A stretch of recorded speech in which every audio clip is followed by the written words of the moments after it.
Hello and welcome to this video tutorial. Today we're looking at placing one image inside another in Photoshop and making it work properly the first time.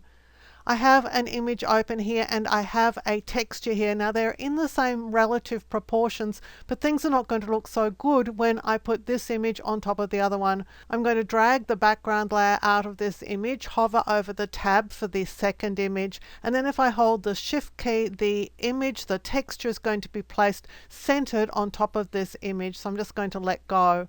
The problem is that this image that is the texture is way bigger than the image that I was working on, and I can test this. I'm going to press Control T, that would be Command T on the Mac. That brings up the transform tools. At the moment I can hardly even see my transform handles, they're so far away. If I press Control 0, that's Command 0 on the Mac, I'll see the transform handles. And this is proving to us that the texture image is so much bigger than the original flower image. And so if I need to scale it, I can at least see my handles, scale it approximately into position, and then place it so that I can do something with it. But that's a lot of work. There is an easier way to do that, and that would be to grab the texture and just place it in this image. So let's go and choose instead File and then Place Embedded, and that's going to embed the texture into this flower image. So here is my texture here. I'm going to select it. It's 2000 by 2000. My flower image is 1000 by 1000. I'll click here on Place. I'll click the check mark, but as you can see, I've got exactly the same problem. The image is coming in at a too large size, but it doesn't have to be that way. So let me just discard the image, the texture, and let's go and change some Photoshop preferences, because the sizing of embedded images is controlled by a Photoshop preference.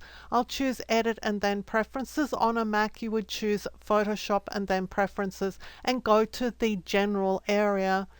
And here are the settings that we need to look at, and the first one is Resize Image during place, and because it's disabled, the placed image is just coming in at whatever size it happened to be. Well, let's enable this. Let's resize the image during place, click OK, and let's try that place again. File, Place Embedded, go and get my texture, click Place. And this time things are very different. The texture has been automatically sized to the size of this document. It's also a smart object. You can tell it's a smart object by this little indicator in the thumbnail. And as a smart object, that might just work fine for you. What I was planning to do was to blend this using the overlay blend mode and just reduce the opacity of the texture, and that would be my finished production. And for that, a smart object is just fine. But if I wanted to make some edits to this placed image, I might need to rasterize it. That's turning it from a smart object into a raster layer. I'll right click it and choose Rasterize Layer. Now, if typically you want to use the rasterize layer option, then you could set that up also as a preset. So let's choose Edit and then Preferences. Of course, this will be Photoshop and Preferences on a Mac. Go to General.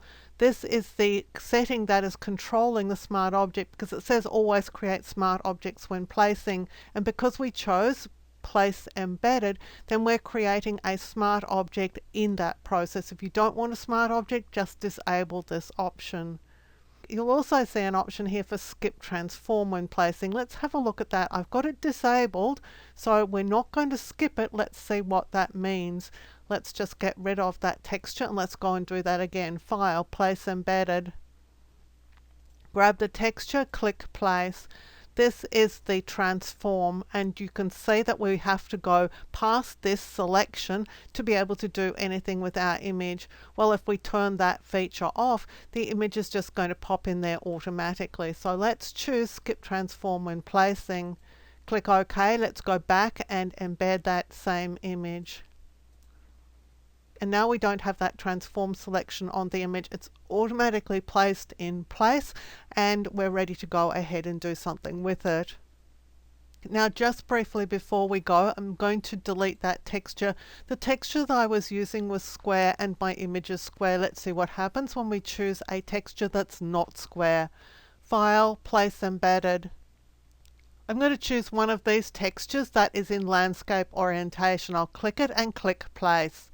Well, in this case, it's placed automatically in the document. It is placed as a smart object, and you can see that it's been placed in such a way that the entire texture fits in the document. But of course, we've missed covering parts of our image. Because it's a smart object, we'll be able to just enlarge it. So I'm just going to drag on the handles here, enlarge it so it covers up the entire image, and then click the check mark. So just be aware that if your texture or whatever image it is that you're selecting to place inside another image is not in the exact same proportions, then it's going to be scaled down so it fits perfectly in at least one dimension. If you want it to cover the image, then you're going to have to adjust it accordingly. I hope that this has helped you understand some of your options in Photoshop for placing images and for setting Photoshop up in a way that makes sense to you, that's going to streamline the process that you use most of the time. If you did enjoy the video, please give it a thumbs up, click the subscribe button and hit that notification bell to be alerted when new videos are released. Until next time, my name's Helen Bradley. Thank you so much for joining me here on my YouTube channel.